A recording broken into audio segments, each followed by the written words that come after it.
So part number B में हम लोग फर्दर सॉल्व करते हैं। लास्ट टाइम हमने इक्वेशन में जो फर्स्ट पार्ट था वहाँ पे हमने वेव इक्वेशन को लिया था और वेव इक्वेशन में वाई फंक्शन को in terms of u and v लिख के उसके बाद हमने partial square y by partial x square find किया था। अब उसी स्टाइल के साथ हम लोग partial square y by partial t square find करना चाहते हैं। सो सबसे पहले तो हम लोग ये देखेंगे कि partial y by partial t को क्या लिखते हैं ना। तो यू फंक्शन हमने कहा था एक्स प्लस सी टी है, वी फंक्शन जो है वो एक्स माइनस सी टी है। सो अगर यू को मैं पार्शियली डिफरेंशिएट करता हूँ विद रिस्पेक्ट टू टी तो एक्स कांस्टेंट है विद रिस्पेक्ट टू टी, सो ये जीरो हो जाएगा और सी टी का जो आपका डेरिवेटिव होता है वो सी है। इसी तरह से यहाँ पे एक्स कांस्टेंट है जीरो तो माइनस सी टी के लिए माइनस सी लिख दिया। अब अगर हम लोग अपनी वैल्यू पे आ जाएं तो हम कह सकते हैं कि जो आपका partial y by partial t है, क्योंकि हम लोग यू और वी को इंट्रोड्यूस करना चाह रहे हैं, सो इसको हम लोग लिखेंगे partial y by partial u multiply by partial u by partial t और फिर plus partial y by partial v multiply by partial v by partial t. अब नेक्स्ट स्टेप्स देखें तो उसी तरह से जैसे हमने फर्स्ट पार्ट में सॉल्व किया था, ये वैल्यू और ये वैल्यू आपको नोन है।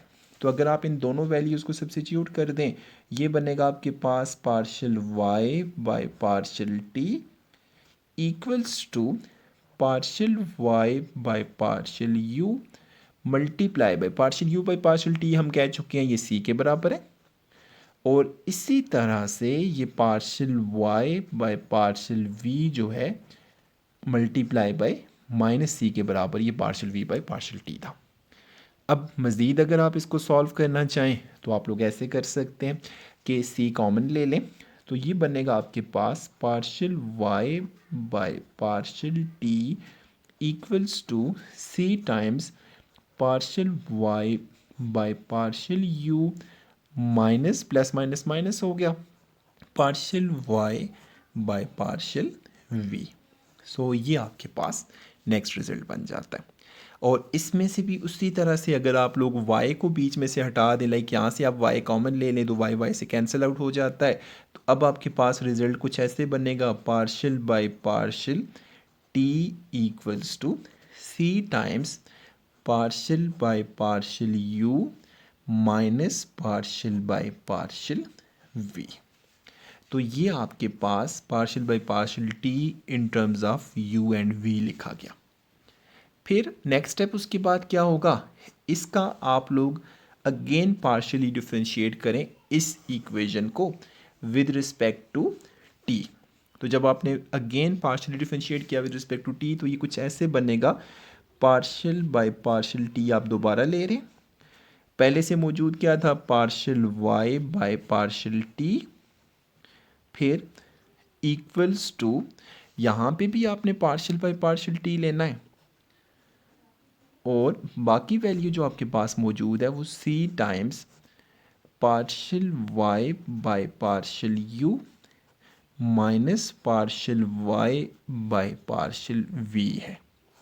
फिर उसके बाद फर्दर अगर आप इसको सॉल्व करते हैं तो पार्शियल बाय पार्शियल t की वैल्यू ऑलरेडी हमें नोन है। Left hand side of the equation पे क्या बनेगा पार्शियल इंटू पार्शियल, ये बनेगा आपके पास partial square y divided by partial t square equals to यहाँ पे पार्शियल बाय पार्शियल टी की जगह जब आप लोग वैल्यू सब्स्टिट्यूट करेंगे यहाँ से तो ये बनेगी आपके पास c times partial by partial u minus partial by partial v multiply by c times partial y by partial u minus partial y by partial v। फिर मज़ीद अगर आप इसको सॉल्व करें तो c इंटू सी ये बाहर आ जाएगा, सी स्क्वेयर लिख लेंगे तो ये बनेगा आपके पास partial square y by partial t square equals to c square into बाकी वैल्यू आप उसी तरह से जैसे हमने फर्स्ट स्टेप में किया था, इसको मल्टीप्लाई करेंगे इसके साथ, इसको मल्टीप्लाई करेंगे इसके साथ, सेकंड वैल्यू को मल्टीप्लाई करेंगे फर्स्ट के साथ और सेकंड को सेकंड के साथ। तो जब मैं फर्स्ट टर्म को फर्स्ट से मल्टीप्लाई करता हूँ ये मेरे पास आ जाएगा partial square y by partial u square. और इसी तरह से ये जो सेकंड वैल्यू सेकंड से मल्टीप्लाई होगी तो माइनस माइनस तो प्लस हो जाएगा और बनेगा partial square y by partial v square. और बीच वाली टर्म्स जो हैं, क्योंकि ये माइनस इंटू प्लस आपके पास कितना, सॉरी, इसको फर्स्ट वैल्यू को जब सेकंड से मल्टीप्लाई करेंगे प्लस माइनस माइनस आएगा और partial square y divide by partial u partial v आएगा। और जब मैं सेकंड वैल्यू को फर्स्ट से मल्टीप्लाई करूंगा ये भी माइनस आएगा तो ये partial square y by partial u partial v बनेगा। सो दो सेम टर्म्स आएंगी तो ये -2 times partial square y divided by partial u partial v बन जाएगा। तो इसका मतलब ये हुआ कि ये हमें एक नया रिजल्ट मिल गया which is your equation number 3। सो अब दोबारा अपनी मेन इक्वेशन पे आए। मेन इक्वेशन क्या थी, आपने कहा था partial square y by partial t square जो है वो c square into partial square y by partial x square के बराबर थी। ये वैल्यू हमने पार्ट ए में कैलकुलेट कर दी, ये वैल्यू हमने कैलकुलेट कर दी पार्ट बी में। अब पार्ट ए में जब हमने कैलकुलेट की थी उसे हमने इक्वेशन नंबर 2 का नाम दिया था और जो अभी बी में हमने कैलकुलेट की है इसे मैं इक्वेशन नंबर 3 का नाम दे रहा हूँ। सो हम लोगों ने अब करना क्या है, इक्वेशन नंबर 2 और इक्वेशन नंबर 3 को इक्वेशन नंबर 1 में पुट कर देते हैं। सो यहाँ से आगे ऐसे होगा, put equation number 2 and 3 equation number 1 में। तो जब 2 और 3 इक्वेशन 1 में सब्स्टिट्यूट होंगी तो ये इक्वेशन है, हम इसको रिप्लेस करेंगे।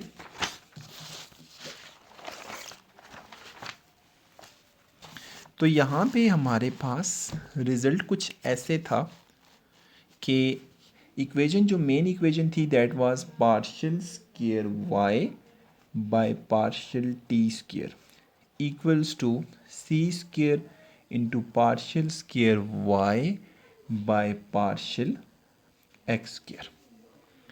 और अब अगर आप यहाँ पे सब्स्टिट्यूशंस यूज़ करते हैं तो partial square y by partial t square की वैल्यू अभी हमने फाइंड की है और ये वैल्यू आपके पास कुछ ऐसी बनी थी, सी स्क्वायर इनटू ब्रैकेट्स में आपने लिखा था यहाँ पे partial square y by partial u square, फिर -2 times partial square y by partial u partial v और फिर plus partial square y by partial v square. और राइट हैंड साइड पे आपके पास क्या क्या मौजूद है, सी स्क्वायर ऑलरेडी कांस्टेंट है, पहले से मौजूद था, और partial square y by partial x square की जो वैल्यू है वो आपने कहा था ये इक्वल है partial square y by partial u square, फिर +2 times partial square y by partial u partial v plus partial square y by partial v square. तो ये आपकी इक्वेशन नंबर 2 और इक्वेशन नंबर 3 को इक्वेशन 1 में सब्स्टिट्यूट करके हमें आंसर मिलता है। अब यहाँ पे सी स्क्वायर से कैंसिल आउट हो जाएगा। सो जब सी स्क्वायर से कैंसिल आउट हो गया तो ये आपकी स्ट्रेट इक्वेशंस बन गई हैं। तो इसका मतलब है अगर कोई सेम टर्म्स है तो वो भी कैंसिल हो सकती हैं। नेक्स्ट स्टेप में आप लोग ऐसे करेंगे, दोबारा से इक्वेशन लिखें, ये वाली टर्म कैंसिल आउट हो जाती है इसके साथ, ये टर्म कैंसिल हो जाती है इसके साथ। सो आपके पास बाकी क्या बच गया, -2 times partial square y by partial u partial v equals to +2 times partial square y by partial u partial v. तो जब इस माइनस वाली टर्म को उठा के मैं उधर ले जाऊंगा तो ये 4 टाइम्स बन जाएगा। सो इसका मतलब है रिजल्ट कुछ ऐसे आएगा, 4 times partial square y by partial u partial v equals to 0। या दोनों साइड्स पे अगर आप 4 से डिवाइड कर देते हैं तो 4 भी कैंसिल आउट हो गया।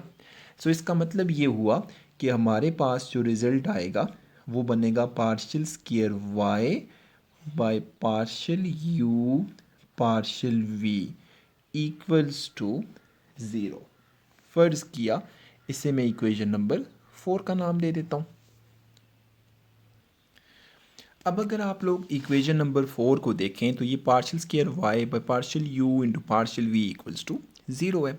अब अगर मैं इक्वेशन नंबर 4 को इंटीग्रेट कर लेता हूँ विद रिस्पेक्ट टू v, तो जब with respect to v integrate करेंगे तो लेफ्ट हैंड साइड पे आपके पास क्या बच जाएगा, partial y by partial u बच जाएगा। और जब v के हिसाब से इंटीग्रेट करेंगे तो कोई कांस्टेंट आ जाएगा। लेट्स से उस कांस्टेंट को मैं कुछ नाम दे देता हूँ और वो कोई भी पॉसिबल वैल्यू हो सकती है। लेट्स से मैं से f ऑफ u कह देता हूँ। लाइक ये वो कांस्टेंट है जो with respect to v constant था। तो ये आपके पास एक नई इक्वेशन आ गई 5, जो आपने with respect to v integrate करके सॉल्व किया। अब आप इस इक्वेशन को अगेन इंटीग्रेट कर दें विद रिस्पेक्ट टू u। तो जब u से इंटीग्रेट करेंगे ये उधर चला जाएगा, पार्शियल y का इंटीग्रल आपके पास y बनेगा, इधर आपका इंटीग्रल बन जाएगा f of u into D you, और साथ इंटीग्रल साइन आ गया। और फिर उसके बाद नेक्स्ट वन आ जाएगा, कोई एक और कांस्टेंट आ जाएगा। लेट्स से इस कांस्टेंट को मैं साई का नाम दे दूं। अब साई जो है वो कांस्टेंट ऑफ v है विद रिस्पेक्ट टू u।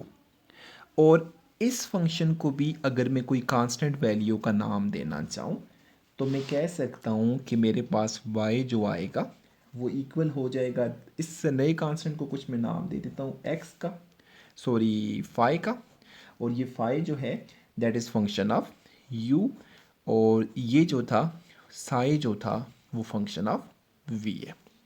लेकिन क्योंकि u और v को ऑलरेडी हम लोग खुद लिख के आए थे इन terms of x and t, तो इसका मतलब है मैं इसको अगर ऐसे लिखना चाहूँ कि y equals to 5 function of u की जगह हमने कहा था ये x प्लस सी टी का फंक्शन है, और साई जो v का फंक्शन है v के लिए हमने कहा था ये x माइनस सी टी का फंक्शन है।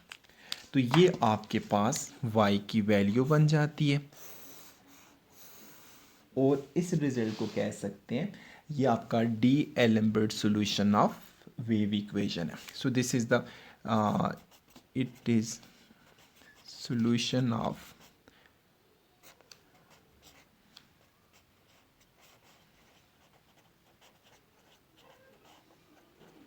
this is the D-Alembert solution of wave equation। अब उसके बाद फर्दर 2-4 स्टेप्स मज़ीद सॉल्व करना चाहें तो आप लोग सेल्फ ट्राई करके इसको डिफरेंट फॉर्म्स में लिख सकते हैं। So that's it for solution of wave equation by d'Alembert method. इसमें आपके 2 पार्ट्स थे। पहले पार्ट में हमने इक्वेशन जो मेन इक्वेशन गिवन थी वेव इक्वेशन, उसके लिए हमने partial square y by partial x square को सॉल्व किया। दूसरे पार्ट में हमने partial square y by partial t square को सॉल्व किया। फिर इन दोनों की सॉल्यूशन जो थे उनको इक्वेशन 1 में पुट किया, और फाइनल रिजल्ट हमारे पास इंटीग्रेट करने के बाद ये बन जाता है, और ये आपका डी-एलेम्बर्ट सॉल्यूशन बन जाता है। Thank you very much.